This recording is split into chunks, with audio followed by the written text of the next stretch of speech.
네, 여러분 안녕하십니까? 다시 한번 인사드리겠습니다. 저는 3.1운동 및 임정수립 100주년 기념 국제학술 포럼의 진행을 맡은 이주희입니다. 네, 감사합니다. 오늘도 2일차 세션인데 정말 많은 분들께서 자리를 함께 해주셨는데요. 바쁘신 가운데 귀한 발걸음을 해주신 내외 기빈 여러분께 감사의 말씀을 드립니다. 2019년은 3.1운동 및 대한민국 임시정부 수립 100주년이 되는 해입니다. 이번 포럼은 100주년 기념사업의 일환으로 마련이 되었는데요. 3.1운동에서 촛불혁명으로 또 임정수립에서 통일 한반도라는 주제로 이틀간 진행이 되고 있습니다. 어제는 저희가 3.1운동과 또 임시정부의 역사적 의의를 살펴봤고요. 오늘은 3.1운동, 임정지향가치와 국민주권 및 동북아 평화체제라는 주제로 또 토론과 발표를 이어가도록 하겠습니다. 네, 그러면은 2일차 세션을 시작하도록 하겠습니다. 먼저 기조 강연으로 오늘의 포럼을 시작해 볼까 합니다. 기조 강연은 2개의 기조 강연과 또 대담으로 진행이 되겠습니다. 먼저 첫 번째 기조 강연은 시카고 대학교의 브루스 커밍스 교수님께서 진행을 해주시고요. 이어지는 두 번째 기조 강연은 성공회 대학교 김동춘 교수님께서 발표를 진행을 해주시겠습니다.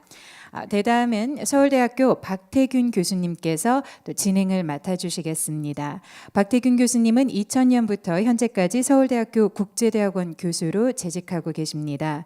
또한 국제교류재단의 운영자문위원과 외교부 산하기관 감사위원 등 한국 현대사와 대외관계사 전문가로 활동을 하고 계십니다. 네, 그러면은 기조 강연을 진행해 주실 브루스 커밍스 교수님과 김동춘 교수님 그리고 박태균 교수님을 무대 위로 모시도록 하겠습니다. 여러분 큰 박수로 환영해 주시기 바랍니다.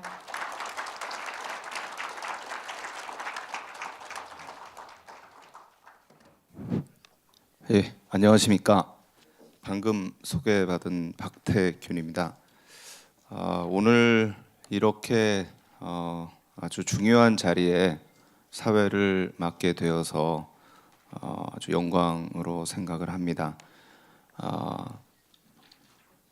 오늘 이제 어제에 이어서 이제 둘째 날인데요. 어제는 주로 45년 이전에 여러 이슈들이 주제가 되었다면 오늘은 이제 45년 이후에 이슈들이 중요한 주제가 될 예정입니다.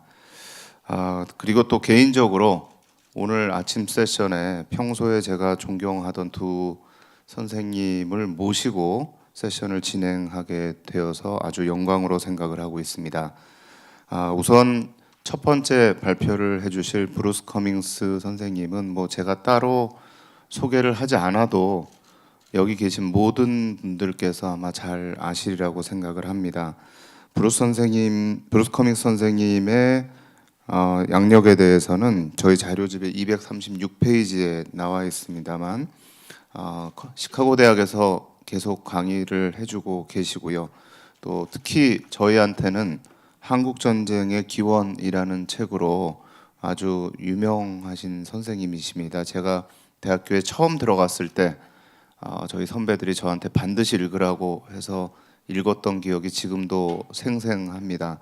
그때 그 책이 번역이 제대로 잘 안 돼서 사실은 번역된 책을 읽으면서 원문을 다시 한번 읽었던 기억이 있고요. 사실 그 이후에 한국 현대사 연구에 시작을 한 어떤 단초를 놓아주셨던 것이 브루스 커밍스 선생님이셨던 것 같습니다. 그래서 먼저 브루스 커밍스 선생님의 강연을 듣고 시작을 하도록 하겠습니다. 각각 선생님께서 35분씩 발표를 해주실 예정입니다. 커밍스 선생님 먼저 부탁드리겠습니다. Thank you very much. I hope you can all hear me so I don't have to hold the microphone because I have to hold this as well. I'd like to thank all of the folks who invited us here today. This is a wonderful conference, and I want to apologize for missing yesterday. I had an unfortunate minor car accident that made it impossible for me to catch my plane at O'Hare Airport in Chicago. So I'm sorry to miss yesterday's session. I have 35 minutes to talk about a very complicated subject. And some of the things that I have to say I've already written about. And the reason I'm saying them again is because I think they're right. And secondly, at my age, you don't get a lot of new ideas coming your way. So I wanted to mention several characteristics of Japan's takeover of Korea, or Korea as a colony of Japan. And the most important, I think, is that it was a seizure of Korea that came late in world time. We had had 400 years of colonialism, beginning with the Portuguese, by the time Japan seized Korea. King Leopold of Belgium, as you can see on the slide, talked about the world being pretty well pillaged. Already in 1866, the Belgians knew all about pillaging. And Japan's annexation was almost 50 years later. Japan seized Korea, in fact, at a time when anti-colonial ideas were already circulating, particularly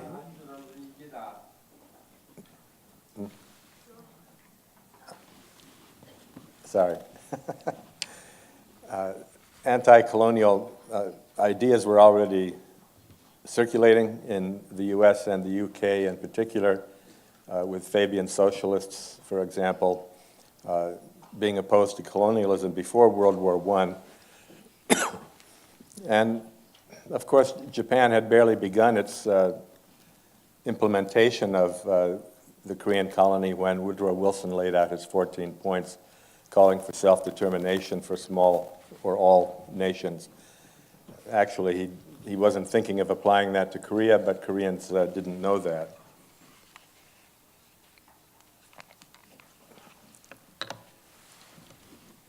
A second characteristic, and the more I think about it, this one may be as important or more important than the first one, is the similarity between Japan and Korea, in that for hundreds of years they had established the prerequisites of nationhood in relative ethnic homogeneity.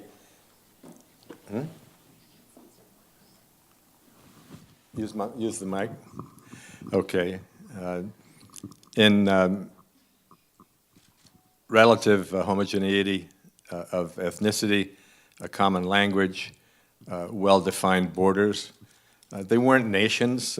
Nationalism didn't exist really until the late 19th century, but they were much more akin to Germany and France or England and Ireland than to many colonial situations like Belgium and the Congo or Zaire, or Portugal and Mozambique. It's often said, almost as a cliche, that modern colonialism created one nation after another, particularly in Africa and the Middle East, where the national boundaries were almost entirely drawn by the colonial powers. That was not the case at all. When Japan seized Korea, it was one nation seizing another. Furthermore, by virtue of Korea's closeness to China, they had always looked down upon Japan, or at least had considered themselves equal in the Sinocentric world order. So this was really a matter of aggression by one nation against another, rather than a typical colonial project.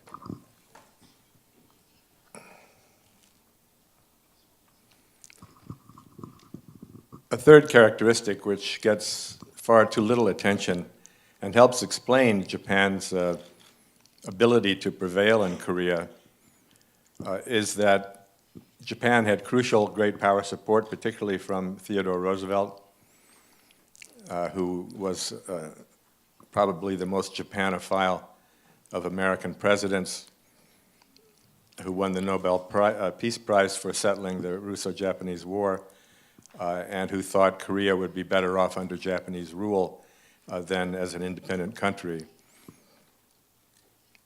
Japan got the empire the British and the Americans wanted it to have, and only broke out of that in the 1930s when everybody else did, as the world system collapsed.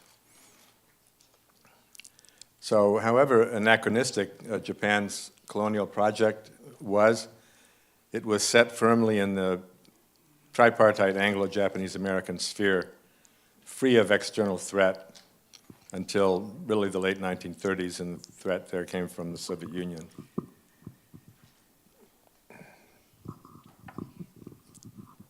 March 1st, the March 1st movement is unique in two ways. One, it, in contrast to Korea being a late colony, it was a very early anti-colonial movement. The whole world was occupied by anti-colonial movements after 1945 for 30 years.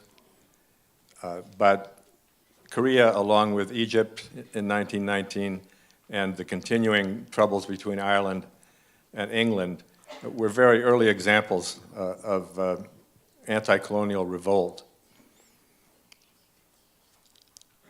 Even more special, the March 1st movement was nonviolent, like Gandhi in India. You all know that a group of 33 intellectuals petitioned for independence from Japan on March 1st and touched off a nationwide movement.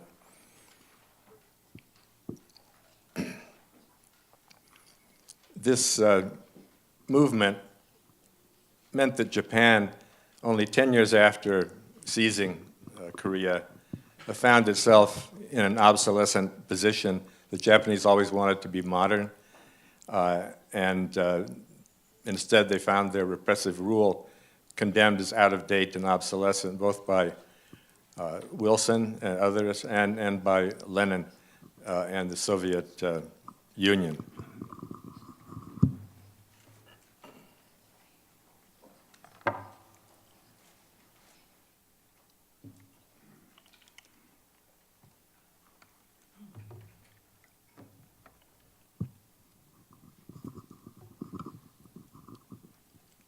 In the short paper that I did for this conference, I commented on a number of things that I'm not going to comment on in my prepared remarks today.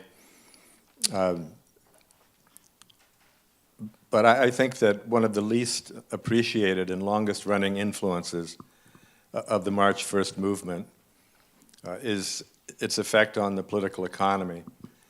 In other words, Japan had to pull back from its repressive policies, adopt the cultural policy, and open the door to Korean commerce.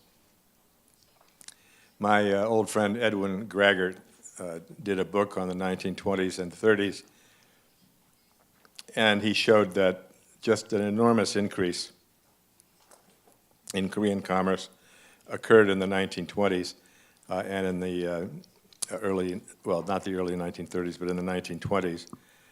And I'm quoting him about a tremendous increase in the number of Korean entrepreneurs. But also, for the first time, Japan began to conceive of Korea as part of an integral regional economy, with Korea playing a part in plans linking the metropole with hinterland economies.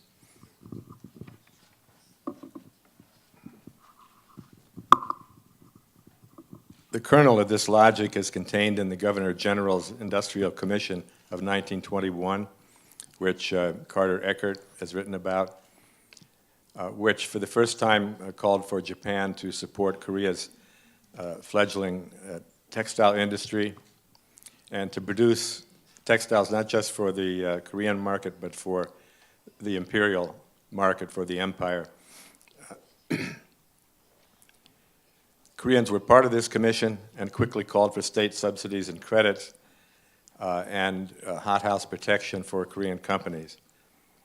It's just remarkable to see this commission in 1921 call upon Korea to accept its proper place in, quote, a single, coexistent, co-prosperous Japanese-Korean unit.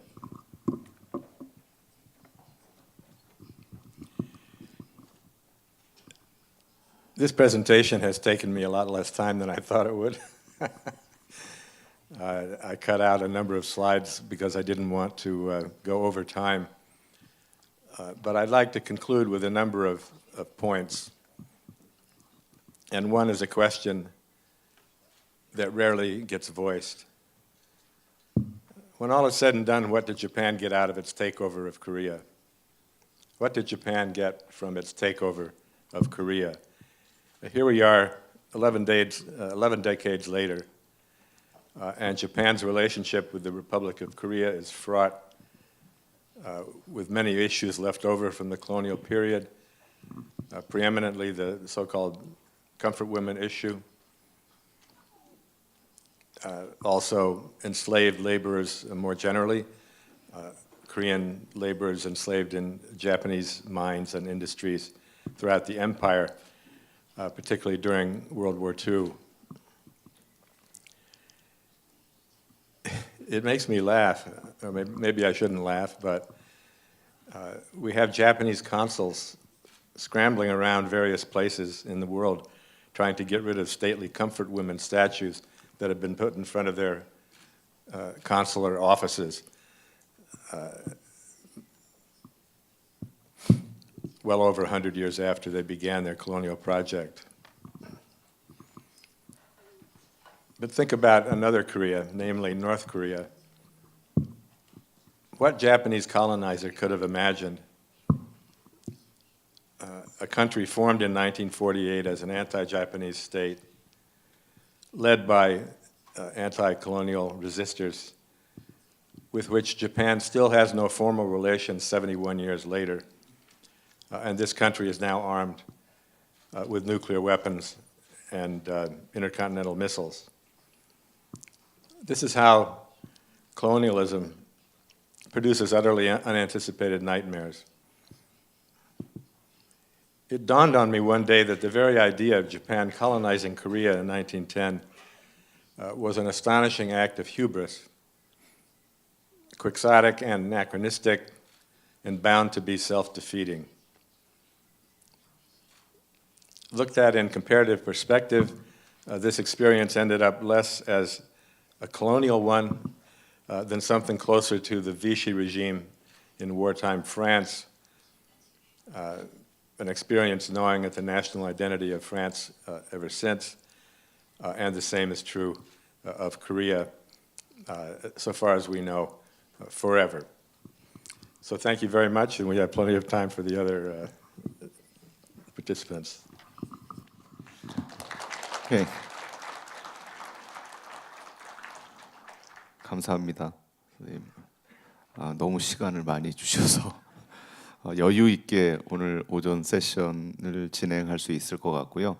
또 지금 여기 계시는 여러 선생님들께서 다양한 질문 주제를 좀 주시면 앞에서 좀 시간을 활용해서 토론을 좀 진행할 수 있도록 하겠습니다.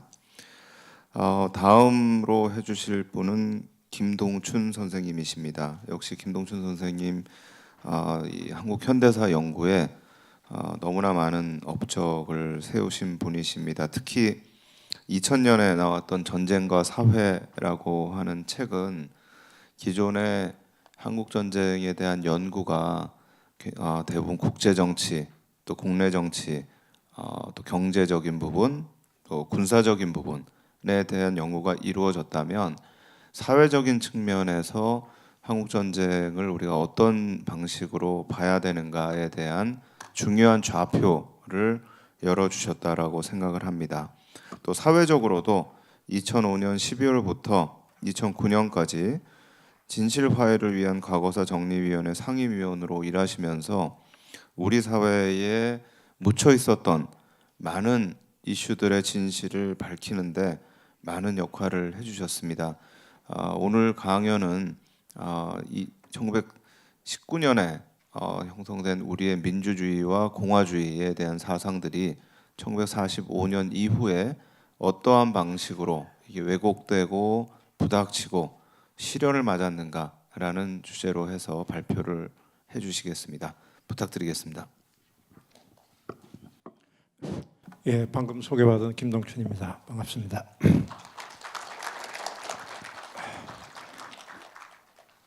예, 우리 존경하는 브루스 커밍스 교수님과 같이 이렇게 발표를 하게 되어서 영광입니다.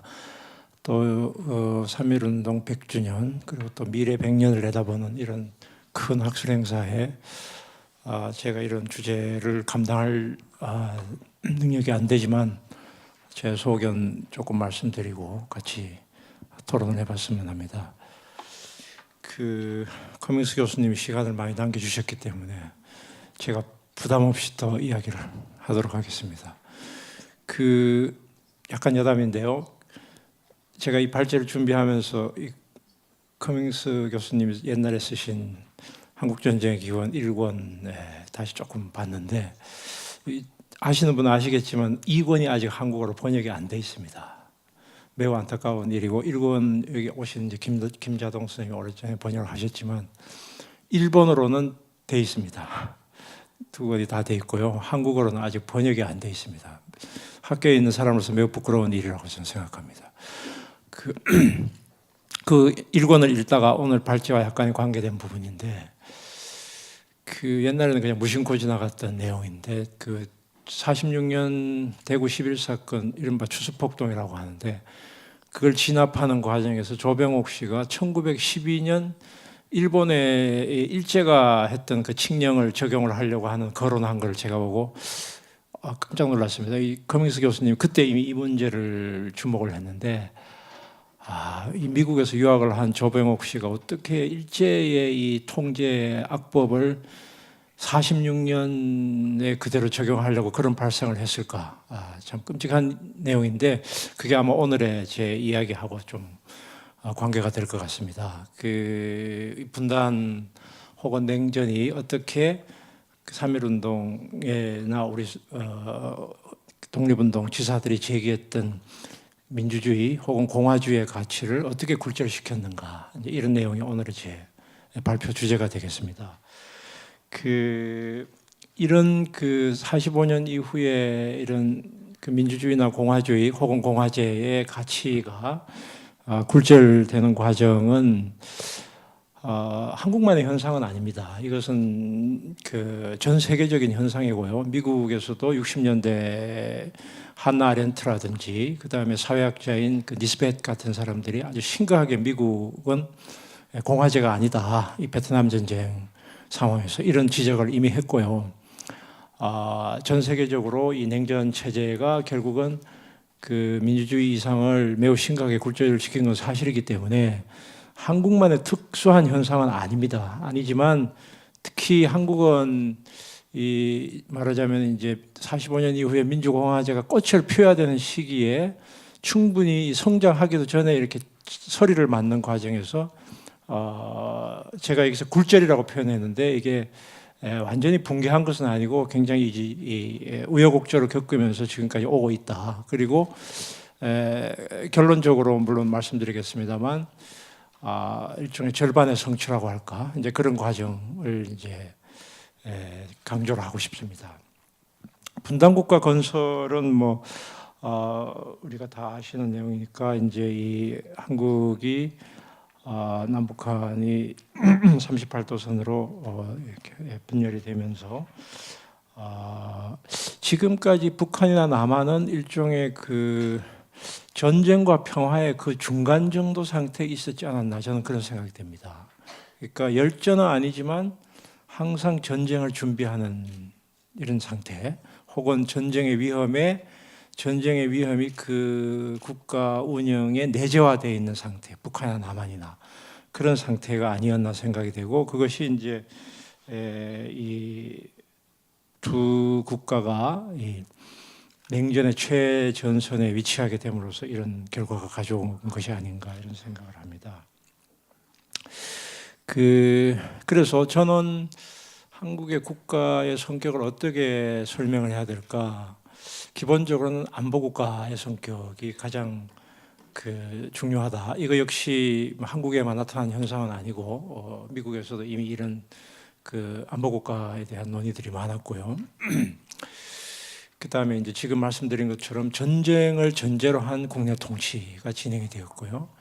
그다음에 이제 국가 폭력이 만성화되었다. 이게 이제 아주 심각한 형태는 학살의 형태로, 조금 덜 심각한 형태는 고문의 형태로, 조금 덜 심각한 형태로는 기본권을 제한하는 형태로 이렇게 표현되었다. 저는 이거를 이제 전쟁 정치라고 표현을 했고, 지금도 마찬가지로 지금도 여전히 이런 상태는 어느 정도 지속되고 있다. 그러니까 정당 간의 갈등도 일종의 제로섬 게임처럼 상대방을 없애야 내가 산다는 이런 논리들이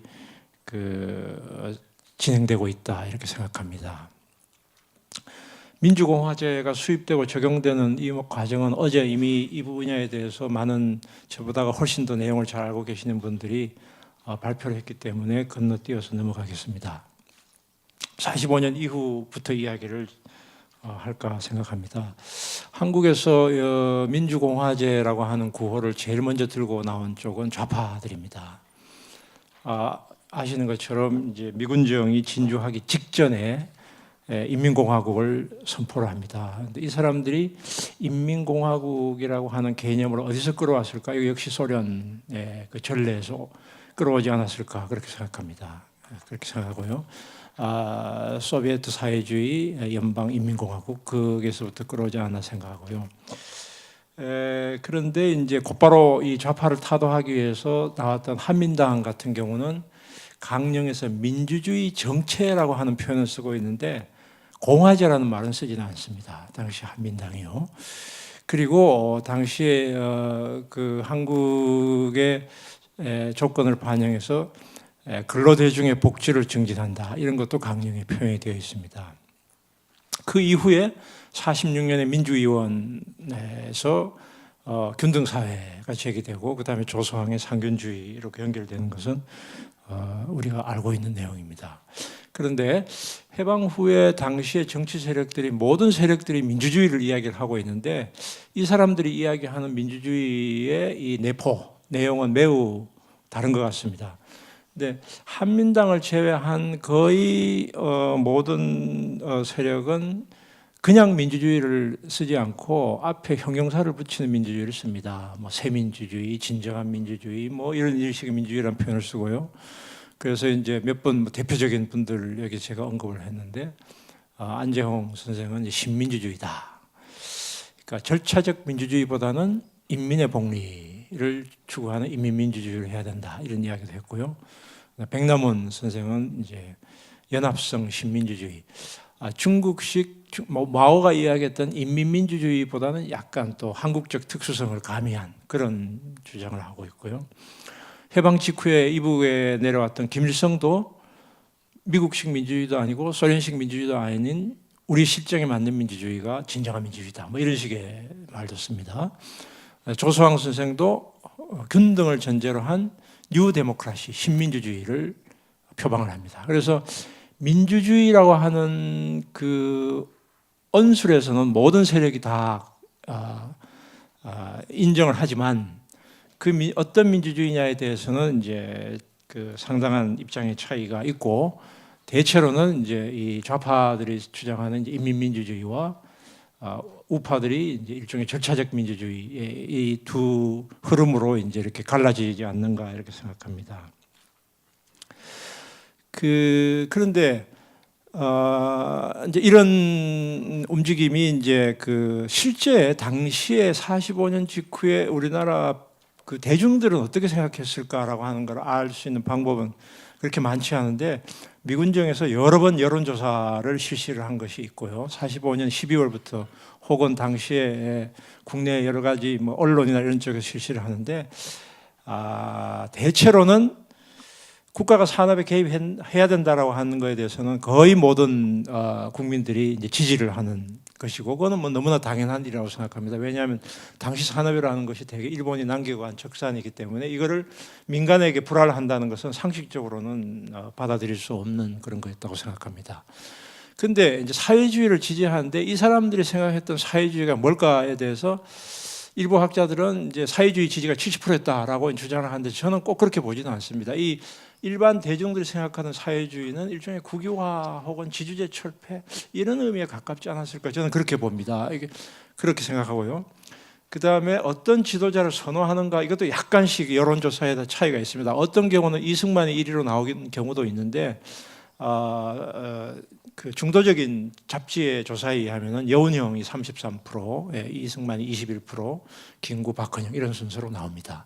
근데 아마 초기에 건국준비위원회 여운형 선생이 주도를 했기 때문에 여운형 선생에 대한 인지도가 상당히 높았을 거라고 생각하지만 우리가 생각하는 것보다 이승만에 대한 지지가 상당히 높았다는 사실은 틀림없는 사실입니다. 이것은 한국에서 좀 진보 학계에서도 잘 인정하려고 하지 않은 측면인데 왜 이승만에 대한 지지가 이렇게 높았을까? 이건 역시 41년 정도부터 이 보이스 오브 아메리카를 통한 라디오를 통해서 이 한국 사람들에게 전해왔던 이승만에 대한 신화적 이미지가 상당히 컸지 않았을까 저는 그렇게 생각하고 있는데 이 부분에 대한 체계적인 연구는 별로 없는 것 같습니다. 왜 이렇게 사람들이 이승만에 대한 그 지지가 높았는지에 대해서는 그러나 실제 행동에 있어서는 일반 당시 조선 사람들이 인민위원회나 노동조합에 농민조합에 적극적으로 가입한 것은 틀림없는 사실이고요.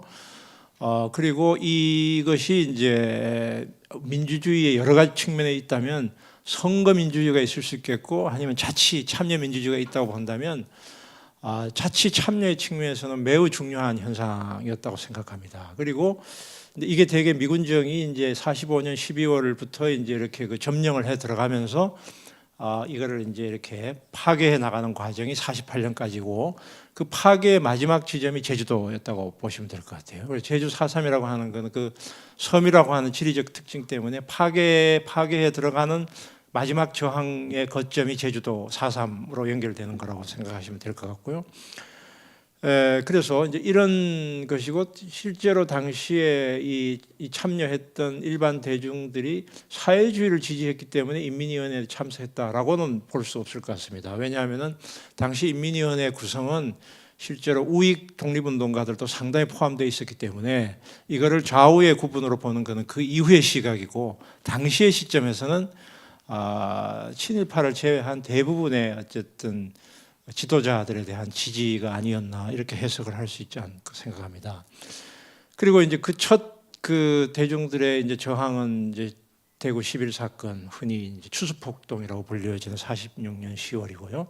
이 추수폭동은 미군정의 경제 정책의 실패에서 기인하는 것이라고 생각하지만 그 밑에 깔린 것은 친일 경찰들이나 친일 세력이 여전히 권력을 잡는 것에 대한 일반 대중들의 분노 이게 두 가지가 다 경제적인 문제와 이 두 가지가 다 결합되어 있다고 생각하고요. 이게 이제 대구 경북 지역에서 시작해서 전국으로 퍼져나가는데 이게 이제 추수폭동이라고 이야기를 하죠. 그리고 이것이 그 이후에 한국전쟁 6.25하고 연결이 됩니다. 왜냐하면은 이때 여기에 가담했던 사람들이 이제 탄압을 피해 가지고 산으로 올라가기 시작하죠. 그래서 대구 인근에 청도 쪽, 그 다음에 경북 영천 이런 쪽으로 입산을 하게 되고 이게 한국에서 게릴라 투쟁의 시작입니다. 47년 정도부터 시작되는 이제 그 과정이고 그 이후에 이분들이 이제 6.25 전쟁까지 연결이 돼서 상당히 많은 사람들이 이제 이 추수폭동에서 입산을 했던 사람들이 이제 학살을 당하는 이제 비극의 시작이 된다고 생각합니다. 그래서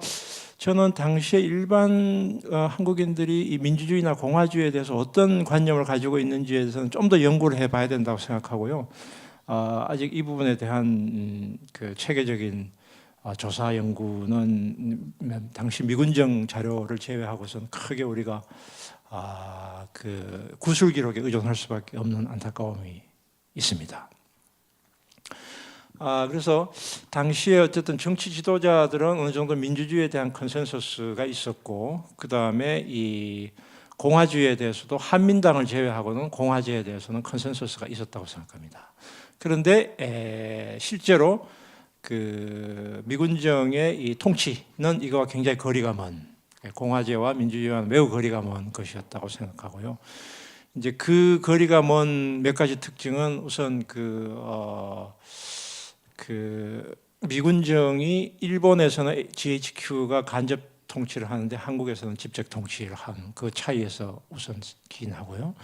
그 다음에 일본에서는 초기에 그래도 이른바 소위 민주화 조치를 GHQ가 실시를 하는데 한국에서는 그것이 매우 제한적인 형태로 총력전 체제나 천황제 국가를 그대로 유지하는 쪽으로 가고 있다 이렇게 생각하고요. 그 다음에 이 정치 검찰, 정치 경찰, 이른바 사상 검사 부분을 일본에서는 일단 형식적으로 해체를 합니다. 미군정이. 한국에서는 해체를 하지 않습니다. 그러니까 고등계 형사들을 다시 기용을 하죠. 이게 매우 중요한 차이고, 이 매우 중요한 차이가 그 이후에 70년의 역사를 좌우한 결정적 분기점이 아니었나 이렇게 생각하고요. 그리고 아직 대한민국 정부가 수립되기 이전에 아직까지 그 과도 정부를 위해서 미군정, 소군정이 대화를 하는 과정에 미군정은 국립경찰을 창설을 합니다. 이런 것이 있고요. 그 다음에 남조선 국방경비대를 창설을 하고요. 그 다음에 추수폭동 시에 계엄령을 발동합니다. 이것도 마찬가지로 미군정이 일제악법은 다 폐지한다고 했는데 실제로 이 대중들이 저항을 하니까 일제시대 계엄, 메이지 계엄법입니다. 메이지 계엄령을 그대로 발동을 합니다. 그리고 이 저항하는 이 대중들을 진압하기 위해서 수사기관이나 정보기관을 활용을 하고요. 그 다음에 제주 4.3 당시에는 아직 대한민국 정부가 수립되기 이전인데 계엄령을 발동합니다. 근데 이 계엄법 없는 계엄령 해가지고 여기에 대해서 이미 꽤 많은 연구들이 나와 있습니다. 그래서 이 계엄령 발동 역시 미군정의 아이디어라고 생각을 하고요.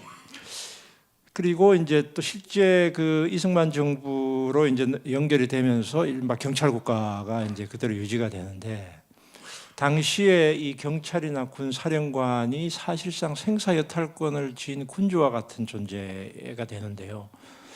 그래서 제가 조선 시대하고 이거 비교하기가 좀 제가 실력은 안 되는데, 조선 시대에 만약에 이 반란군을 진압을 하기 위해서 당시에 관군이 파견되었을 때 민간인들 그 자리에서 곧바로 학살을 하고 했는지 이제 이거에 좀 비교가 필요한데요. 48년 정도 보면은 4.3이나 여순 사건의 토벌을 하는 과정에서 현지 경찰들이 이른바 직결 처형을 하죠. 직결 처형을 하는데 이 불법 처형이죠. 처형을 하는데 그래서 실제로 당시에 산간 지역에 살고 있는 한국 사람들은 이 경찰을 산골 대통령이라고 불렀습니다. 산골 대통령. 그러니까 산골 대통령이란 말은 이제 이른바 이 그 리 단위에 주재한 경찰들이 군주, 사실상 아주 무시무시한 군주와 같은 존재였다는 당시에 우리나라 사람들의 정서를 보여주는 그런 것이죠. 그런 측면이 있고요. 그 다음에 이제 계엄이라고 하는 건 일종의 비상체제인데 이것이 이제 국가보안법으로 제도화가 되고, 국가보안법 첫 번째 48년 12월 1일 통과된 국가보안법에 국헌이라는 표현이 등장을 합니다. 즉 천황제나 시치안유지법의 그 용어가 그대로 동원이 되고요. 그리고 이제 이거는 제가 그 진실화해위원회에서 활동을 하면서 이 피해자들 조사를 하면서 느꼈던 것인데, 여수 지역의 그 당시에 토벌군의 경험을 가진 사람들은 계엄 이퀄 사람을 죽여도 되는 체제라고 이해를 하고 있습니다. 지금 살아있는 할머니들, 한 80대, 90대 되는 할머니들인데요. 이분들이 남편이 죽거나 자식이 죽거나 했는 분들이 계엄 이퀄 그냥 마구잡이로 사람을 죽여도 되는 체제, 이렇게 이해를 하고 있고요. 이분들에게는 일제시대와 해방 후가 이렇게 시간이 연속적입니다. 그러니까 시간 개념이 일제 말기하고 해방 후가 분리되어 있지 않습니다. 이분들의 시간 개념이 아마 제주도도 비슷할 것 같아요. 이제 그런 측면이 있고요. 그 다음에 이제 흥미로운 건 1950년대에 들어와서도 이런 상황이 계속이 되는, 함석헌 선생이 생각하는 백성을 해야 산다라고 하는 게 사상계 58년 썼는데, 함석헌 선생을 그때 이제 체포할 때 그 논리가 바로 국채 부인입니다. 이런 게 6.25 전쟁 이후에도 그대로 이제 통용될 정도로 경찰 국가적인 성격이 이승만 정권에서 유지가 되었고, 그것이 이제 박정희 정권으로 또 연결이 됩니다. 그래서 유신 체제로 이제 연결이 되는데, 박정희 대통령의 표현 그대로를 제가 인용을 했는데, 준전시가 아니라 전쟁을 하고 있는 상태다. 이게 박정희 대통령의 그대로 표현 언설입니다. 그래서 유신헌법은 자유민주적 기본질서, 지금 헌법에 그대로 남아 있습니다. 이 자유민주적 기본질서라는 표현이 이제 유신헌법에 들어가게 되고, 이 자유민주적이라는 게 뭐냐라고 하는 거에 대해서 논문에 이미 많이 나왔습니다. 아마 오후에 올 박명림 교수에게 대해서 논문도 쓴 게 있습니다. 독일에서 썼던 일종의 방어적 민주주의 같은 것인데, 아마 어제도 이게 나온 것 같은데요. 그러니까 민주주의를 지키기 위해서 약간의 말하자면 과도한 권력의 행사, 즉 사회주의자를 탄압하는 것은 용납할 수 있다. 이게 방어적 민주주의고, 한국에서 지난번에 있었던 통합진보당 해산 때 이 논리가 등장을 했던 것입니다. 이 방어적 민주주의의 개념이 이제 유신 체제에서 등장을 하죠. 그래서 그 헌법에는 자유민주적 기본질서라는 표현이 들어갔음에도 불구하고 민주공화제의 이념이 가장 심각하게 침식된 상태가 72년에서 79년, 좀 더 정확하게 더 좁히면 75년에서 79년이 아니었나 생각이 되고요. 그리고 이제 비상사태에서 공안기관이 실제로 국가기관 위에서 혹은 정당의 활동, 심지어 노조 선거에까지 중앙정보부가 개입을 합니다. 75년부터 79년 사이에 중앙정보부가 이제 모든 국민들의 일거수일투족을 관장한 이런 시기가 민주공화제 이념이 가장 침식된 상태가 아니었나 생각이 됩니다. 그래서 이 남북한의 이 전쟁 상태에서 미소, 이 이른바 원조 민주주의, 원조 공산주의 양 국가보다도 훨씬 더 심각한 형태의 극단적인 반공주의나 공산주의가 양 남북한에 자리 잡았고, 그래서 그 기둥은 국가 위의 국가, 이중국가, 어제 이야기 나왔던 어니스트 프랑켈이 쓴 이 저서 제목입니다. 이 프랑켈이라는 사람은 독일에서는 꽤 진보적인 노동법학자인데 한국의 미군정에 근무하면서 굉장히 강한 반공주의적인 입장을 취한 사람이죠. 이제 묘한 사람인데, 이 사람이 쓴 책 제목입니다. 이중국가, 나치를 설명하는 이제 개념인데, 그 공식 국가 위에 국가가 있다. 그 국가가 우리식으로 말하면 이제 이 초법적인 공안기관이라고 뭐 볼 수가 있겠죠. 이런 이야기를 이제 했는데요. 이제 이런 체제가 유지가 되었다고 생각합니다. 그래서 저는 이제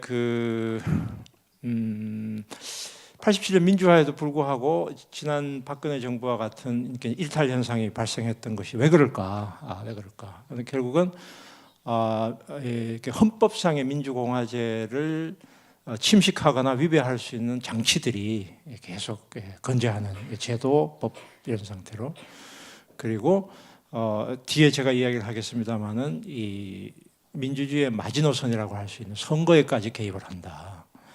그리고 일반 국민들은 민주공화제의 기본이라고 할 수 있는 민주적 권리 주체 혹은 공화국의 시민으로서의 자격을 누리지 못했다. 그리고 반공주의가 현대판 종교로 형태로 승격을 해버렸다. 그래서 국민은 산업 전사로 호명이 되었다. 이 산업 전사는 유신 시대에 나온 용어가 아니라 50년대부터 나온 용어입니다. 전사라는 표현을 씁니다. 그래서 상당한 연속성, 우리가 이제 박정희의 개발 독재하고 이런 걸 연속을 시키는데 실제로 50년대부터 전사라는 개념이 등장을 합니다. 그래서 상당한 연속성을 가지고 있고요. 그리고 만성적 예외 상태인데요. 과거에는 간첩 혹은 월북자 혹은 이방인, 좀 이상한 사람들, 그 다음에 그 이후에 민주화된 이후에는 노동쟁의 현장, 그리고 철거민들, 철거를 거부하는 이런 빈민들, 이 사람들에게 이 법이 적용되지 않는 예외 상태가 유지가 된다는. 그래서 공화제라고 하는 것은 왕이 없어지고 왕 대신에 사실은 이제 민이 여기서 민이라고 하는 건 귀족이라고 불러도 좋습니다. 근데 어쨌든 그 민이 통치하는 게 공화제인데, 그 공화라는 개념은 이미 중국에서 오랜 옛날부터 쓰던 개념이고 신의 혁명 때 제기되었던 개념이기도 한데, 왕이 없어진 체제인데 이 분단 반공 체제 하에서는 새로운 왕이 등장을 했다. 그 왕은 법 위에 있는 왕이다. 이게 이제 민주공화제가 굴절되는 과정이 아니었나 이렇게 생각합니다. 그래서 민주주의라는 개념도 극히 이제 굴절이 되는데, 남한에서는 주로 선거민주주의로 민주주의 개념이 왜소화되고 공산주의와 민주주의가 대립 개념이 되어버리죠. 그렇게 되고요. 북한의 경우에는 선거라고 하는 것은 아주 형식적이 되어버리고 당 혹은 지도자의 통치와 거의 같은 개념이 되어버리는. 그래서 이 민주주의 개념이 이제 극도로 굴절되는 과정이 이제 남북한에서 진행이 된다고 생각합니다.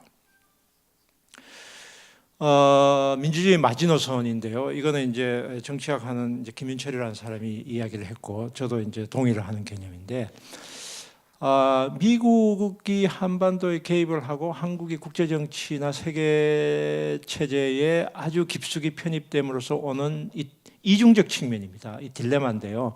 한편으로는 민주주의의 마지노선으로는 내려가지 못하게 하는 효과가 있고, 한편으로는 민주주의 마지노선으로 올라가지 못하는 그 중간에 위치하는 측면이 있다. 즉 이것은 이제 경제적으로도 미국이 이제 한국에게 준 기여라고 볼 수 있고, 옆에 계신 이 커밍스 교수님이 옛날에 쓴 논문에서도 표현한 일종의 development by invitation, 초청에 의한 발전, 그런 개념 같은 것인데요. 선출된 지도자에 대한 국민의 언론의 감시와 통제는 근본적으로 부인된 적이 없다. 한국에서 아무리 독재 정권이라고 하더라도, 유신 체제라고 하더라도 기본적으로 유정의 국회의원이 있었지만 선거 자체가 없어지진 않았다. 그리고 거기에 대한 언론이 통제는 하긴 했지만 언론이 완전히 없어지진 않았다. 이런 측면이 있다고 생각합니다. 그리고 체제 정당성의 마지노선으로서 선거 자체를 완전히 폐지는 못했다. 이거를 폐지하거나 이걸 위배했을 때는 정권이 넘어갔다. 이승만, 박정희, 박근혜입니다. 그러니까 선거 정치는 한국의 민주주의를 지킬 수 있는 마지노선인데, 이 마지노선을 위배했을 때는 국민들이 들고 일어났다는 것입니다. 그게 결국은 4.19에서 촛불 혁명까지 연결되는 이 마지노선을 지켜야 되는 밑에서의 마지노선입니다. 그런데 위에서의 마지노선이 있습니다. 위에서의 마지노선은 이 대중들의 저항이 선거 민주주의나 일반 절차적인 민주주의를 넘어섰을 때는 개입을 했다는 것입니다. 과거에는 6.25 당시에는 학살을 사실상 미국이 묵인 용인한 것입니다. 학살을 미국이 묵인 용인한 건 굉장히 이건 센시티브한 주제이고 제대로 연구가 안 돼 있는데 증거는 많이 있습니다.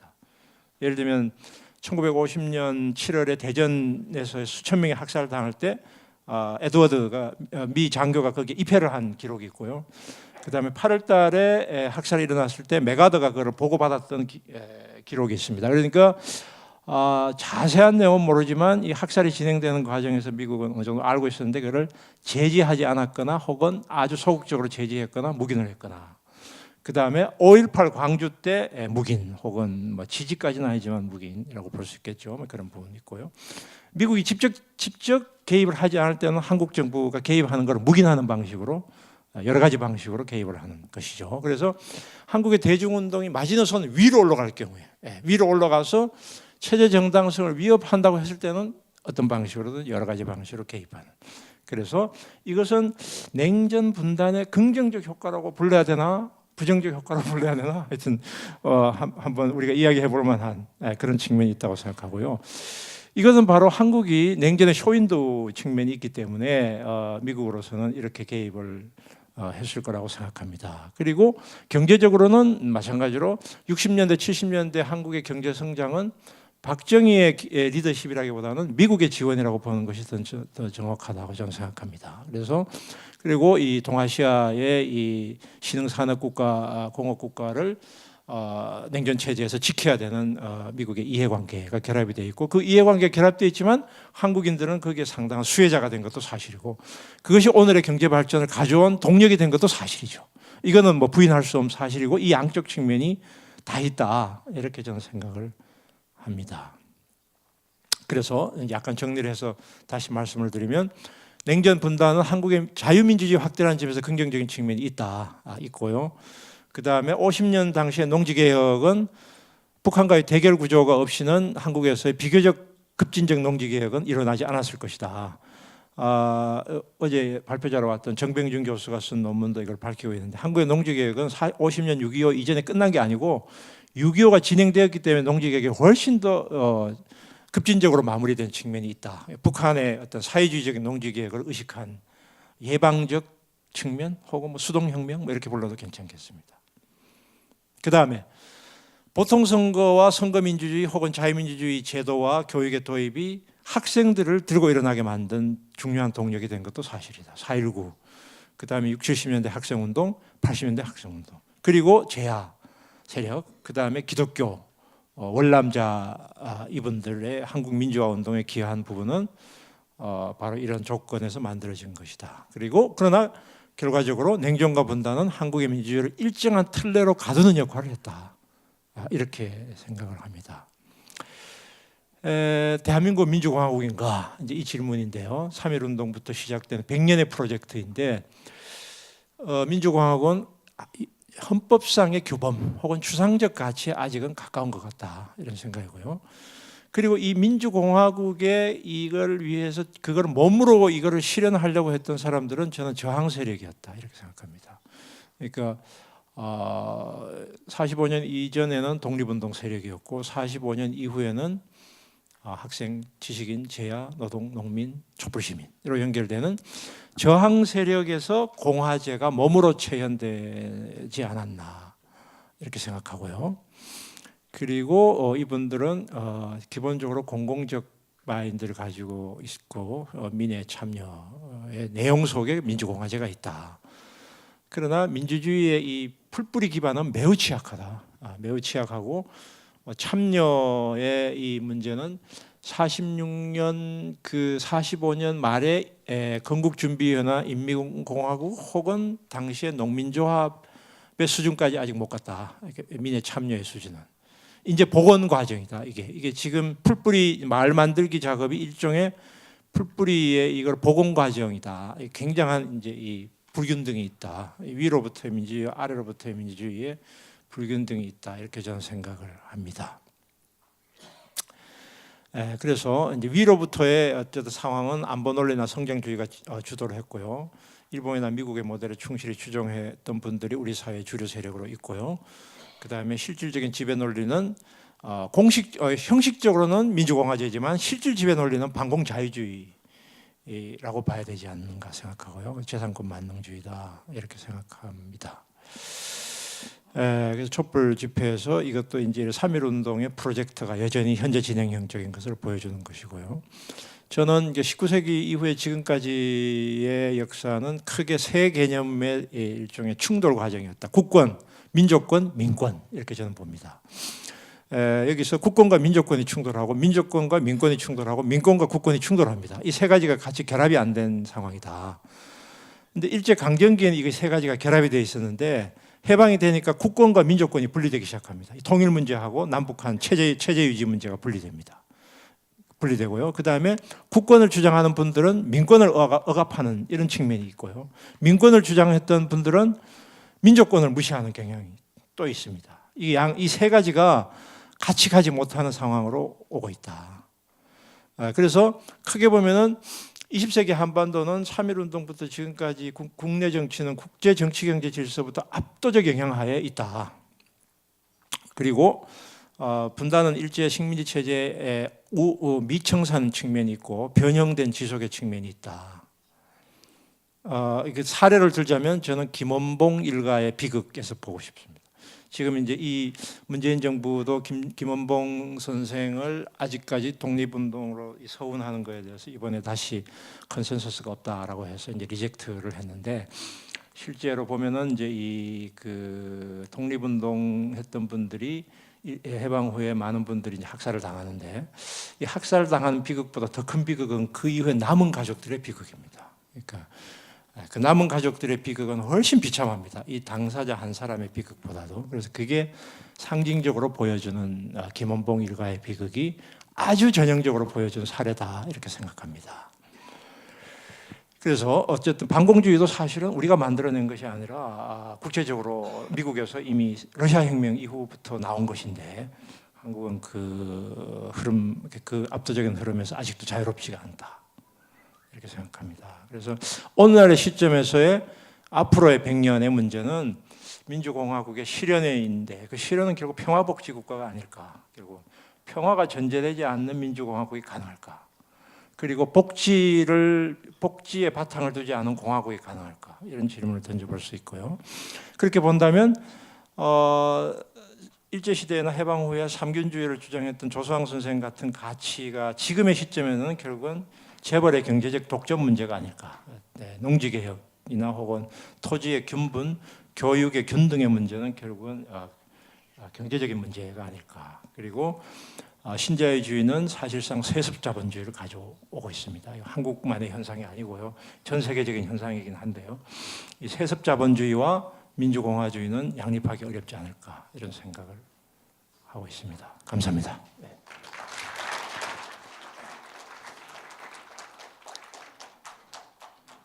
예, 감사합니다, 선생님.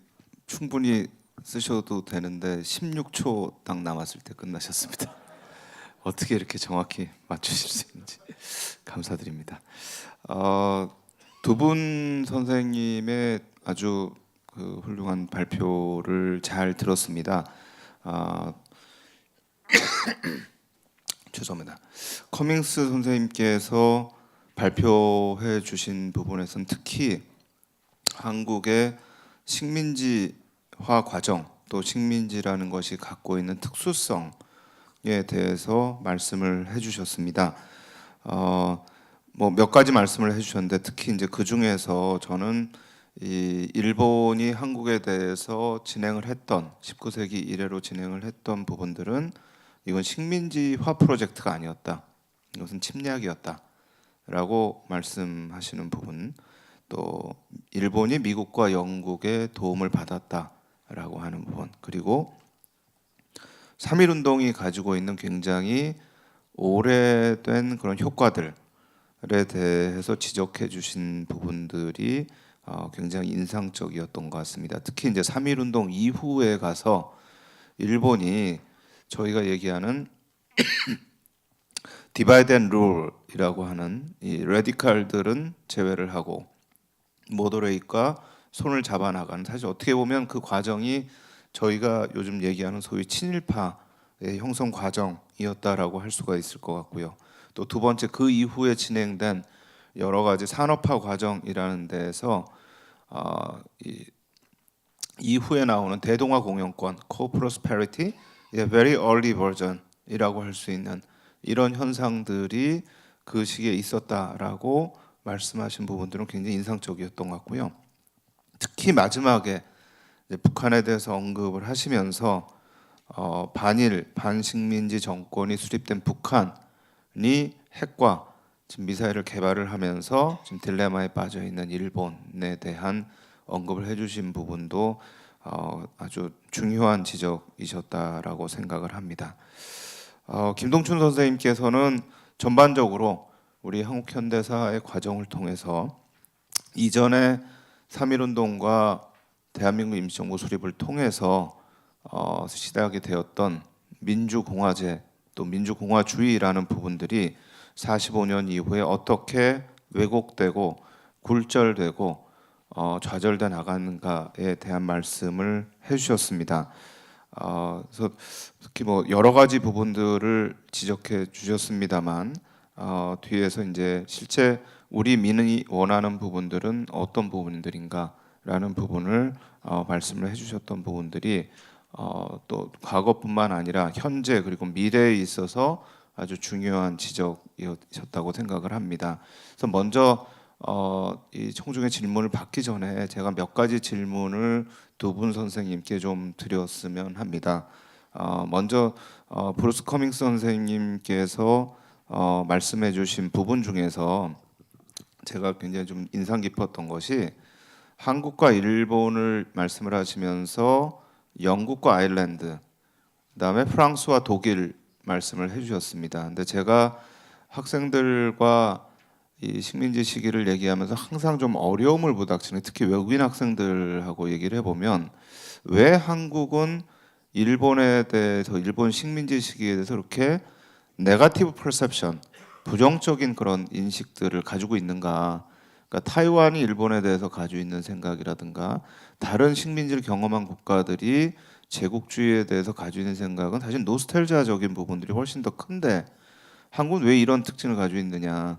근데 사실 제가 그런 얘기를 들을 때 좀 많이 떠오르는 게 이 아일랜드하고 폴란드, 핀란드 이런 좀 생각들을 합니다. 그러니까 이게 지리적인 근접성에 있는 국가들로부터 점령이 되거나 식민지화가 됐을 때 그때 이제 그 식민지화된 국민들이 느끼는 어떤 감정들, 그러니까 그거를 선생님께서 언급을 해주신 부분들은 오늘 말씀하신 어떤 유닉 캐릭터리스틱이란 측면과 함께 사실은 한국 식민지에서 나타나는 어떤 유니버설리티라고 하는 어떤 보편적 현상으로도 좀 볼 수 있는 부분들이 있지 않을까라는 좀 생각을 해봤는데요. 그거에 대한 선생님의 생각을 좀 듣고 싶고요.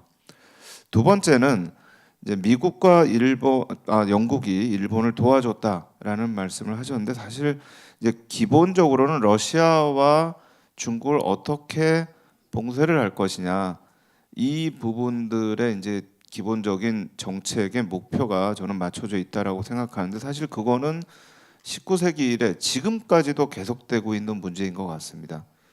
그러니까 이 모든 지금까지 한국의 분단이라든가 전쟁이라든가 이후의 과정 또 지금에 있어서 저는 북핵 문제에 있어서도 기본적으로 미국을 중심으로 하는 어떤 이 일세계와 이 러시아와 중국이라고 하는 그런 어떤 저는 지오그래피컬하고 지오폴리티컬한 이 부분들이 결국은 한국의 현재와 미래를 좀 만들어 나가는 부분들이 있지 않는가. 그래서 사실 저희가 겪었던 어떤 식민지 분단, 독재, 북핵 위기까지 이 모든 부분들이 만들어진 중요한 요인 중에 하나가 저는 거기 있었다라고 생각을 하는데 저는 선생님께 여쭤보고 싶은 것이 도대체 저희가 어떻게 이걸 극복할 수 있는지 선생님께서 19세기부터 지금까지에 대한 이 국제 정치 또 국내 정치에 대한 다양한 글을 써주셨는데 특히 국제 정치적인 측면에서 보면 우리가 어떻게 보면 이게 좀 데스티니 같은 부분들이 있는 거거든요. 이 위치에서. 근데 그거를 how to overcome 어떻게 극복할 수 있는가라고 하는 선생님의 해안이 혹시 있으시면 좀 듣고 싶은 부분이 좀 있습니다. 그래서 선생님께 먼저 좀 두 가지 질문을 드립니다.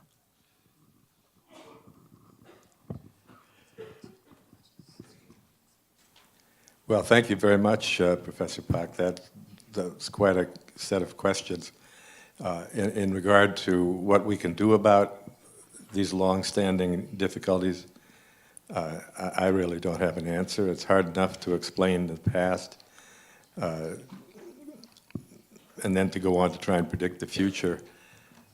But maybe I can think of something while I make a couple of other points.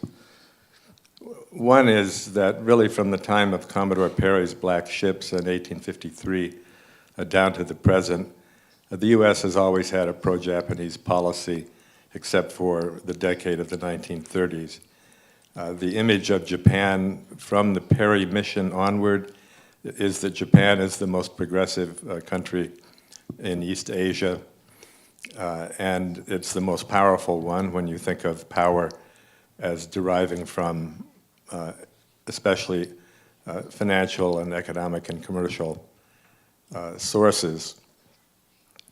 And as I said in my presentation, that led the U.S. to not just acquiesce in Japan's seizure of Korea, but to encourage it.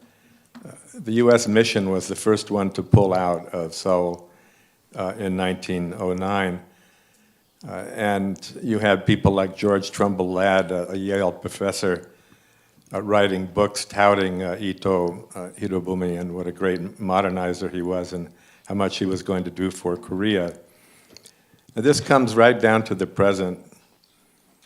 Throughout my entire career, going back 50 years when I first came to Korea, I've noticed time and again that American diplomats, both here and in Japan, are always encouraging Korea to get along with Japan and to avoid problems and not to go into difficulties that might have occurred in the past. I really, literally was sitting in Seoul in 1967 when I first heard this from an American diplomat.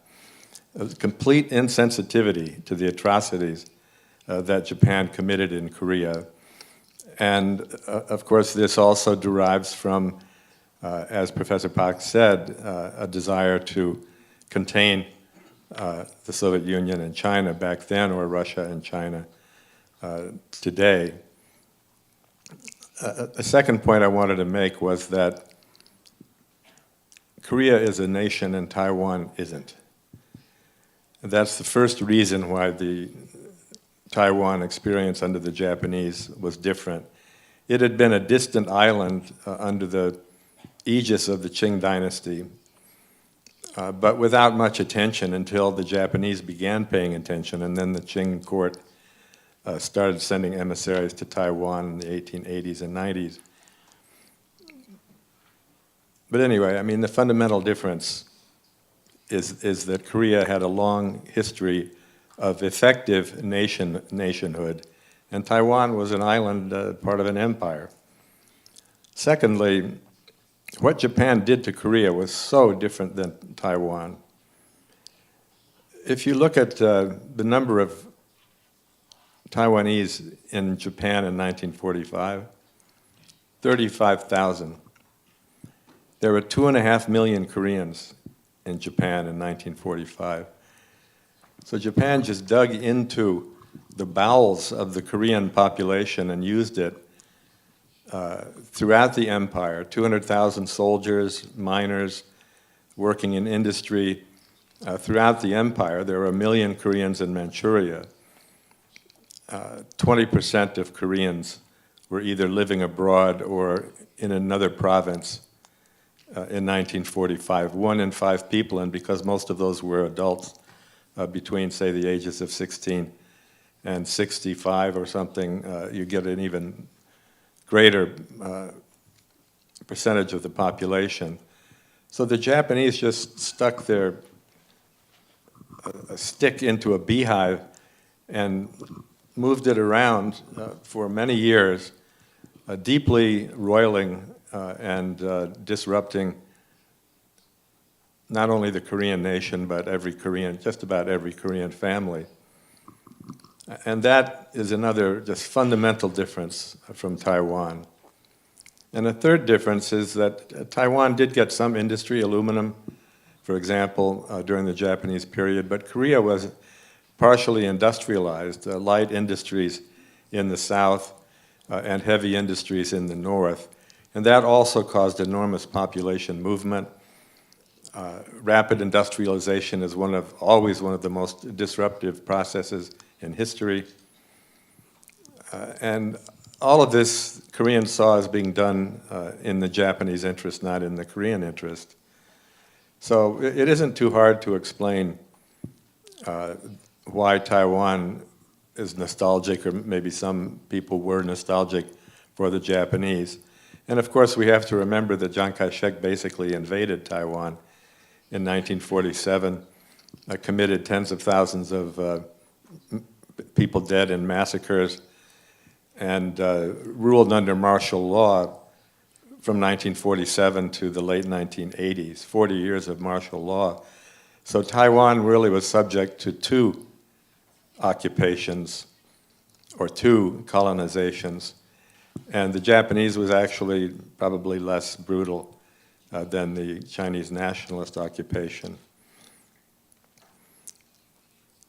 I really enjoyed Professor Kim Dong-chun's presentation, but I wanted to dissent a little bit from what he said, in that in my lifetime, South Korea has grown into, in my view, one of the strongest democracies in the world, with a very strong civil society. And in the last 20 years, going back to the election of Roh Moo-hyun, very dignified, mature demonstrations that are nonviolent and, I mean, involve millions of people, including families with their children. And I marched in a few of them myself, including the ones that brought down the Park Geun-hye government. And when you look around the world at the different democracies that we have and how messed up they are. I mean, look at England, with Brexit. They don't know what they're doing, and they haven't known what they're doing for 3 years. And Parliament is turning itself into a pretzel, and Theresa May has just been fighting one battle after another. And yet we know it's a strong democracy. It's just nowhere near perfect. England is a class-divided society, among other things, very hierarchical for a democracy. So we're not talking about perfection anywhere in the world, but I do think South Korea deserves a lot of credit for the immense struggle that people put up, starting in the Tonghak movement and then the May 1st movement, and through the various movements of the post-war era that Professor Kim was talking about. And that allows me to say one thing about the future that I think, in response to that point, that I don't worry about South Korea anymore. I mean, it's a very arrogant thing to say for an American to be sitting in Chicago saying, do I approve of Korea or do I worry about Korea? But I did worry about Korea for a long time, all through the 60s into the 90s. But I just think Korea has made a major success, and it's stabilized to the degree that it's very hard for me to imagine a disruption of the civil society or the democracy that would be any more deeper than what's going on in England, which is pretty deep, but nobody is talking about a military coup or something either in the ROK or England. And I do think that President Moon Jae-in's policies toward North Korea and toward the United States have done a great deal to reduce tensions and envision some kind of progress with North Korea. The atmosphere is very, very different than it was under Park Geun-hye and her predecessor. So that makes me happy, but I have no idea what's going on because Donald Trump is the most unpredictable president in American history. And I don't even try to predict his actions. I don't even think he can predict his actions. So thank you. Let me stop there. 예, 감사합니다, 선생님. 대한민국에 대해서 더 이상 걱정 안 하신다고 하셨는데요. 사실 2000년대 초에 제가 호주, 오스트레일리아에서 그 박정희 시대에 대한 컨퍼런스를 한 적이 있는데 거기에 제임스 팔레 선생님이 오셨었어요. 근데 제임스 팔레 선생님이 그때 저한테 하신 말씀이 더 이상 자기는 남한은 걱정 안 한다.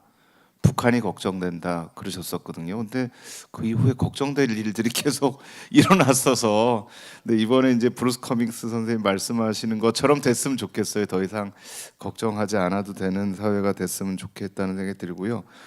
저는 타이완 한국 케이스를 얘기하면서 저는 이제 한국 같은 케이스가 폴란드나 핀란드처럼 또 아일랜드처럼 또 하나의 어떤 유니버설한 좀 그런 티피컬한 타입이 될 수도 있다라는 이제 말씀을 드렸는데 선생님 오히려 이제 타이완과 한국의 차이점에 대해서 말씀을 해주셨습니다. 근데 제가 사실 드는 생각 중에 하나는 저희가 이제 외국에서 한국을 연구하시는 분하고 논란이 되는 것 중에 하나가 근대 민족 국가가 언제 수립되었는가, 네이션 스테이트의 이제 문제인데 그러면 한국이 19세기 또 20세기 이전에도 근대 민족 국가라고 하는 네이션 스테이트가 과연 존재를 했는가?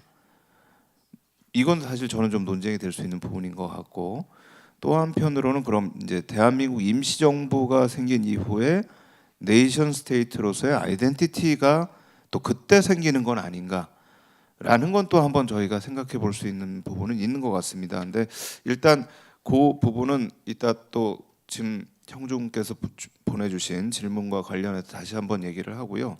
김동춘 선생님께 좀 몇 가지 여쭙도록 하겠습니다. 사실 민주공화제도 말씀을 하셨는데 제가 학생들하고 얘기를 하면 또 다른 분들하고 얘기를 하면 굉장히 민주공화에 대해서 부정적으로 생각을 합니다. 이 민주공화당 때문에.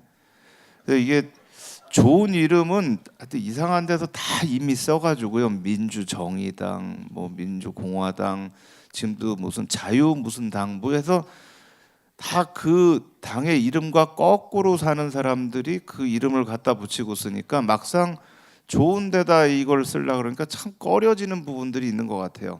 근데 요번에 이제 선생님께서 말씀하신 부분에서 첫 번째 이제 보편화 얘기를 하셨습니다. 지금 이런 현상이 한국에서만 나타나는 게 아니다. 좀 분명히 선생님 말씀이 맞다고 생각을 하고요. 특히 냉전 시대를 통해서 이게 굉장히 왜곡되고 굴절되고 했던 부분들이 있었습니다. 그런데 다른 나라가 이 냉전 시대 독일이라든가 베트남이라든가 오스트리아는 다 분단을 극복을 했습니다. 물론 그 이후에 그러면 민주주의와 공화제가 제대로 정착했느냐 이거는 한번 다시 생각을 해봐야 되지만, 근데 왜 우리는 지금 아직도 그러면 그 시대에 45년 이후에 겪었던 분단이라고 하는 문제들을 극복하지 못하고 있는가라고 하는 어떤 우리의 특수성 문제에 대한 걸 첫 번째로 좀 여쭤보고 싶고요.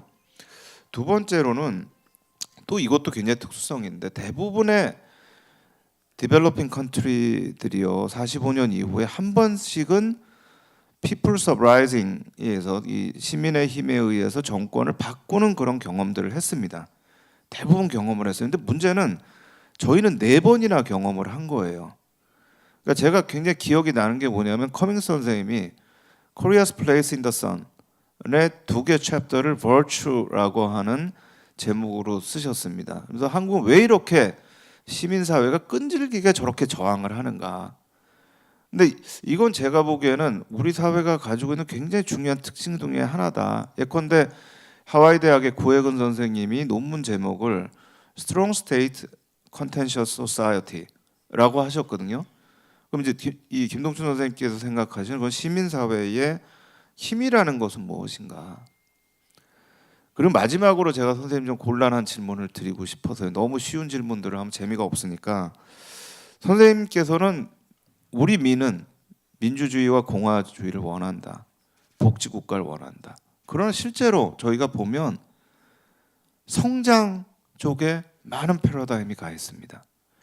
저도 사실 공공성, 저도 논문을 쓰면서 뭐 조소왕 선생 또 그 이전부터 생각했던 공공성, 또 지금에 있어도 공공성, 공정 이런 얘기를 하지만 실제로 저희가 여론조사를 해보고 사람들과 얘기를 해보면 성장 이러한 부분들, prosperity라는 부분들이 더 훨씬 강하게 나오고 있다라는 것을 느낄 수가 있습니다. 사실 그것이 우리 역사에서 19세기의 개화로부터 해서 근대화, 세계화, 선진화에 이르기까지 한국 사회에 굉장히 중요한 논리적 바탕을 이루고 왔던 거죠.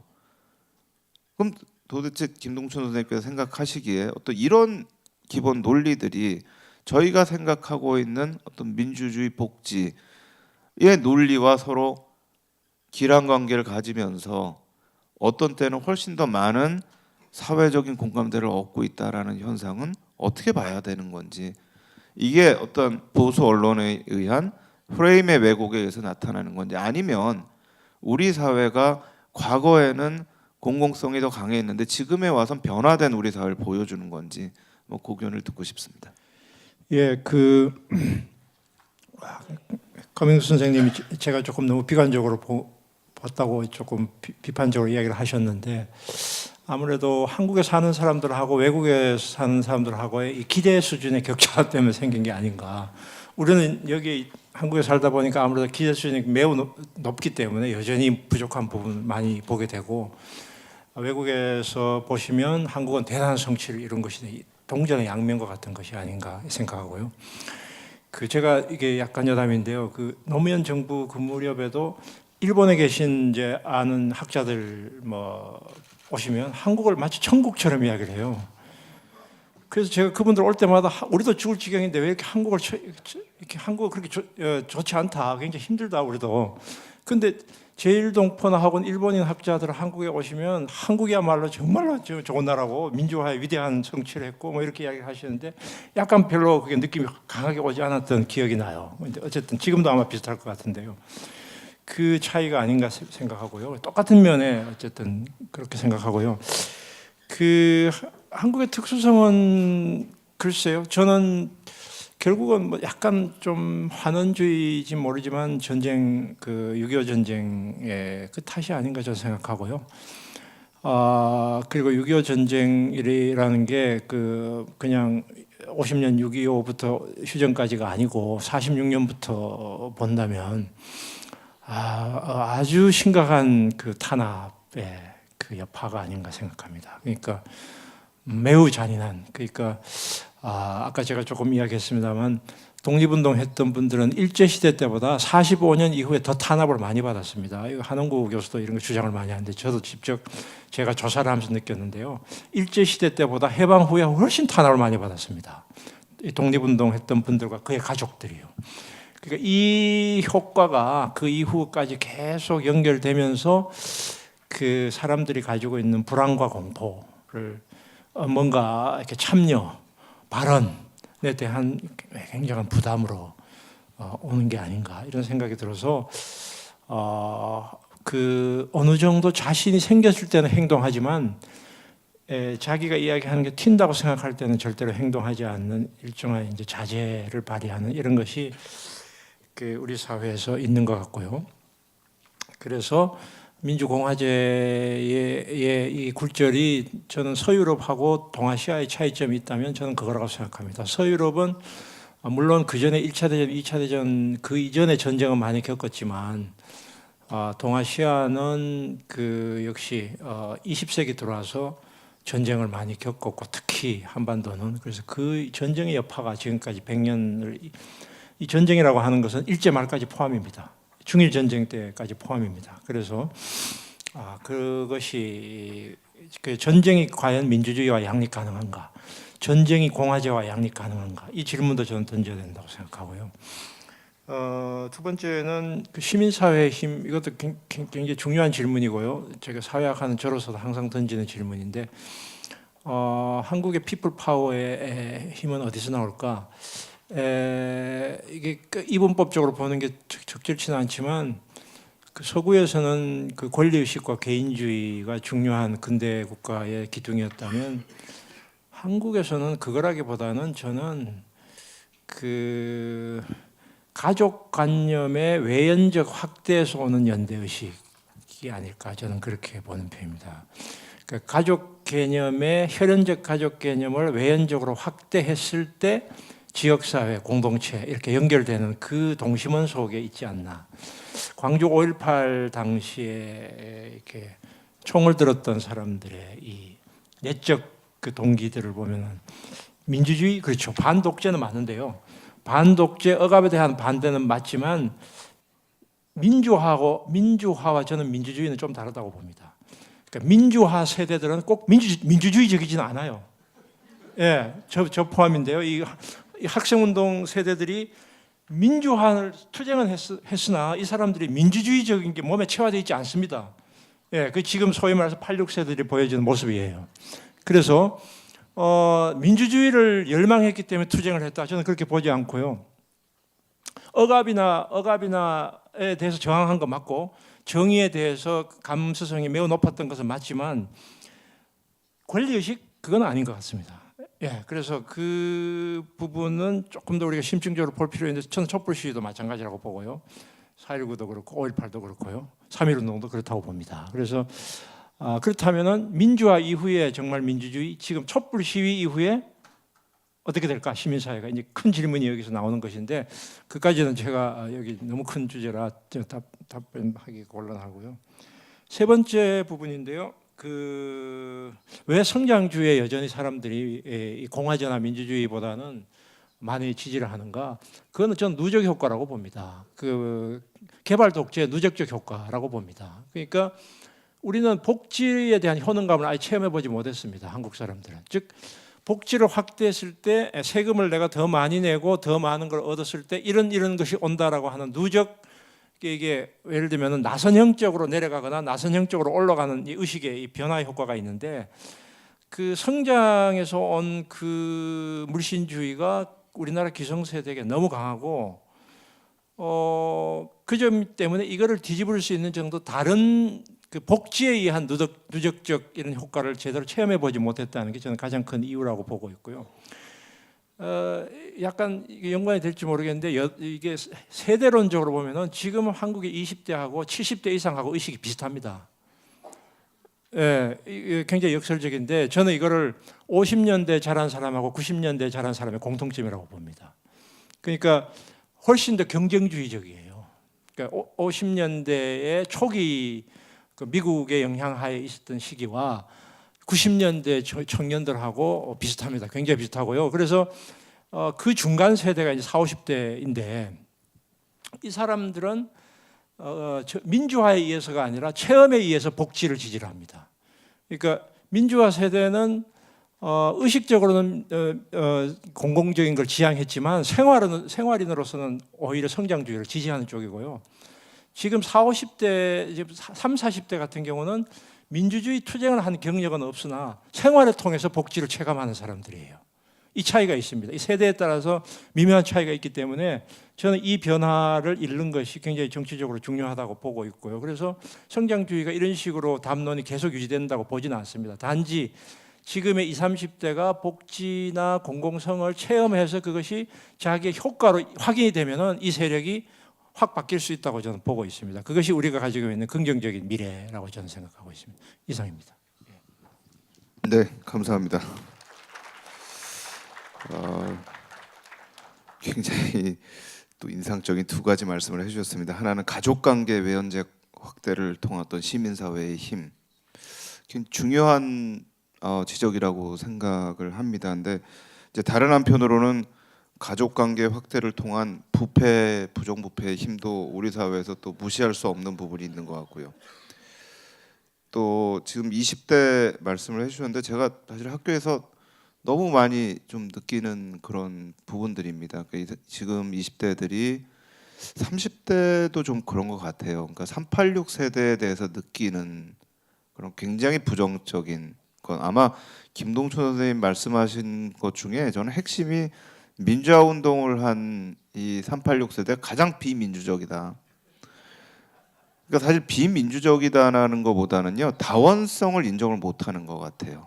나와 굉장히 다른 20대가 있고 나와 굉장히 다른 70대, 80대가 있다라는 것 자체가 386 세대한테는 참 받아들이기가 힘들다라는 그런 생각을 좀 해볼 때가 있습니다. 근데 앞으로 한국 사회를 좀 생각을 하고 새로운 비전을 만드는 데 있어서는 굉장히 중요한 말씀을 해주신 것 같습니다.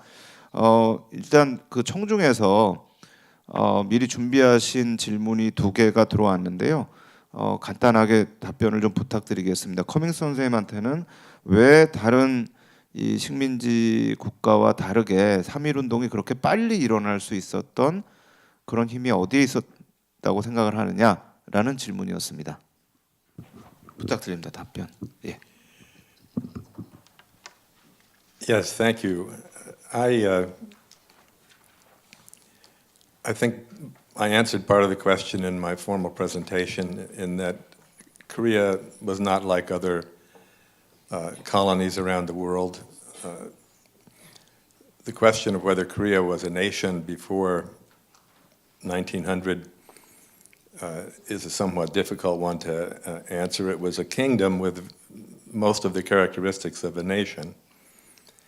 I think nationalism didn't really develop until the 20th century, and many scholars think nationalism is part of the definition of a modern nation state.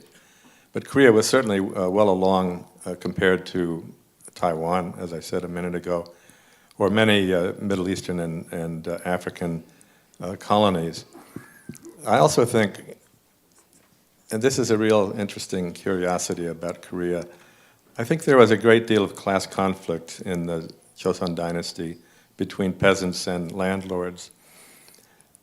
You see it, of course, in the Donghak Rebellion in the 1890s, which was a very major peasant rebellion.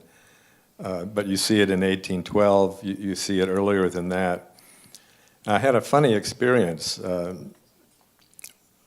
where I was at an institute at Stanford, and one of the other fellows there was a member of the American Academy of Arts and Sciences. No, not the American Academy of Arts and Sciences, the Academy Awards Academy, that academy. And this was about 20 years ago, and Chunhyang was up for an Academy Award. And he watched it, the movie, and then he came to me and he said, did they make up all that class struggle going on in Chunhyang, or is it real? Is it something that happened in Korea? And I said, very real. You had, not just in the arts, but all over the place, people denouncing the ruling class, and the ruling class of Yangban landowners responding often violently. But when you put that together with the Japanese essentially taking over Korean land in the cadastral survey of the first 8 or 9 years of their rule after 1910, and making an alliance with landlords in the countryside to get the rice out of the countryside to Japan and to keep the countryside quiet politically. That's adding insult to injury. Not only do you have the class grievances that ordinary farmers felt, but you now have foreigners in control of the most important resource in Korea at that time, which was land. That was the source of most wealth. And so I think that also spurred the very early revolt in 1919, and then continued to spur revolts in more radical forms like the Red Peasant Unions of the 1930s and things like that. Maybe if there are students in the crowd that want to do a paper, I think maybe the most interesting comparison with Korea as a colony is Vietnam, because Vietnam had a long history, again, not as a nation state, but as a well-known entity. And it had a similar pattern of revolt, not as early as 1919, but by the 1930s, the Viet Minh were causing a lot of trouble in the countryside in Vietnam. And then, of course, you had the division of Vietnam after World War II, 2 Vietnam Wars, the one against the French and the one against the Americans. And so I think Vietnam offers a compelling comparison to Korea. But the last thing I'll say about that is that the French never even lifted a finger to develop Vietnam compared to the Japanese in Korea. The French were happy to extract tin and rubber and rice and other simple commodities, but they provided almost no upward mobility for Vietnamese. And as a result, the Vietnamese sort of directed their interests horizontally, and that's how you get Ho Chi Minh and his forces. In Korea, interestingly enough, there was upward mobility, particularly in the last decade of the colonial period. From the mid-1930s to 1945, there was a lot of upward mobility because as Japan's empire expanded from 1937 onward, it eventually encompassed most of East and Southeast Asia. And so Koreans got an opportunity to come, to move up into positions they wouldn't have otherwise held. And that's one of the things that explains a real anomaly, and that is that inside Korea, in the most brutal decade of Japanese rule, you don't have a lot of resistance from 1935 to 45. And I think one of the reasons is a combination of harsh repression on the one hand and opportunity to move upward on the other. Anyway, thank you for your question. 네, 감사합니다. 김동춘 선생님께도 지금 질문이 하나 왔습니다. 예, 뭐 3.1운동과 촛불혁명의 연속성 뭐 이런 질문이 있는데요. 3.1운동은 당시에 그 이전까지는 차별을 받았지만 그 시점에는 중산층이 된 학생, 그 다음에 그렇지 않은 미들클래스가 주도한 거였다고 생각하고요. 촛불혁명도 약간의 조사에 따라 차이는 있지만 대체로 고학력자들 그리고 상대적으로 소득이 높은 분들이 많이 촛불 시위에 참여를 했습니다. 그러나 그 베이스는 일반 대중의 참여이고요. 내걸었던 구호도 상징적으로는 독립 혹은 박근혜 퇴진이지만 그 사람들 밑에 깔린 정신은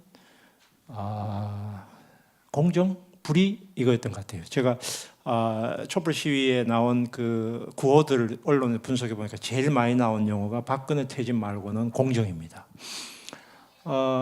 공정과 불의를 당시에 3.1운동이나 촛불 시위에 대중들이 요구했던 이유는 경제적인 이유하고 관계가 있습니다. 3.1운동은 토지조사 사업 이후에 몰락한 그 농민들, 실제로 일반 참여한 보통의 대중들은 대부분 농민들입니다. 지역에서 특히 이 농민들이 이제 10년에서 18년, 14년에서 18년 사이 토지조사 사업에서 대거 몰락하게 되고 또 지금 커밍스 선생님이 이야기했듯이 매우 일본의 잔인한 통치 방식에 대한 분노 이게 이제 깔려 있었다고 생각하고요. 촛불 시위도 제가 20대 청년들 제가 이 인터뷰를 한 적이 있는데요. 조사 촛불 시위에 왜 참여했느냐라고 물으니까 박근혜 이런 정치적인 것보다는 못 참겠다는 게 좀 많았어요. 이게 못 견디겠다 이런 게 상당히 많았는데요. 이 못 견디겠다는 그 내용이 뭘까? 이 20대들이 못 견디겠다라고 한 내용은 결국은 실업 문제, 우리 사회 온갖 부당함 이게 이제 깔려 있다고 생각이 돼요. 구체적이진 않아요. 이 사람들의 요구가 구체적이진 않은데 그래서 저는 크게 보면은 이 촛불 시위나 3.1운동은 크게 보면은 미들클래스의 혁명이라고 생각하고요. 그리고 그 밑에 깔린 정서는 광범위한 불의나 불공정에 대한 것이고 나타난 구호는 물론 독립이나 이런 그 박근혜이지만 밑에 깔린 거는 그런 정서가 아니었나 생각이 되고 그래서 3.1운동은 어쨌든 그 이전까지 우리 사회에서 차별받던 분들이 주도했고요. 그때까지 기득권 세력이거나 혹은 양반들은 거의 참여하지 않고요. 유교적인 이런 쪽 베이스를 가지고 있는 사람들은 거의 3.1운동 때 거의 참여하지 않습니다. 그런 것이고요. 촛불 시위도 마찬가지로 우리 사회에서 물론 상대적인 고학력, 그다음에 화이트 칼라의 사람들이 많지만 우리 사회에서 권력과 부를 가진 분들은 매우 부정적인 이런 입장을 취했기 때문에 그런 점에서 공통점이 있지 않나 이렇게 생각합니다. 예, 감사합니다. 다행히 저희가 시간이 조금 남았습니다. 따로 이렇게 써서 내주시지 않으신 분 중에 혹시 질문이 있으시면 2개 딱 받을 수 있으실 것 같은데요. 제가 반드시 부탁을 드리는 게요. 강의를 하지 마시고 질문을 해주셔야 됩니다. 그리고 질문은 20초 내에 해주셔야만 답변을 들으실 수 있습니다. 부탁드립니다. 말씀하십시오. 예.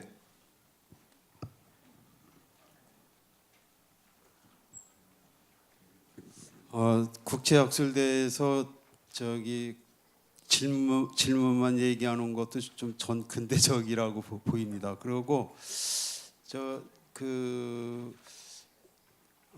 우리가 이제 3.1운동이 대한민국 임시정부 수립이라고 그랬는데 이제 그럼 이제 공화정이 새로 시작을 했는데 그 공화정을 주도한 인물을 우리가 이승만이 이제 아까 신화적인 인물이라고 제가 말씀드렸는데요. 예. 지금 저희가 남은 시간이 2분 22초 남았습니다. 예, 이제 신화적인 인물이라고 그러셨죠. 우리 김동춘 선생님이 이제 그 이승만 대통령을 이제 그 당시 우리 인민들이 그 신화적인 존재로 생각하셨는데 그분의 삶이 우리 남북의 국부시기도 하고 여운형 그분이 이제 그렇게 여기고 있었습니다. 그래서 자신을 부주석이라고 이제 명함 새기고 다니다가 피살당하셨는데, 그래서 너무 좀 그 국부를 가리고 있어서 우리 사회가 이렇게 더 어렵지 않나, 이념적으로도요.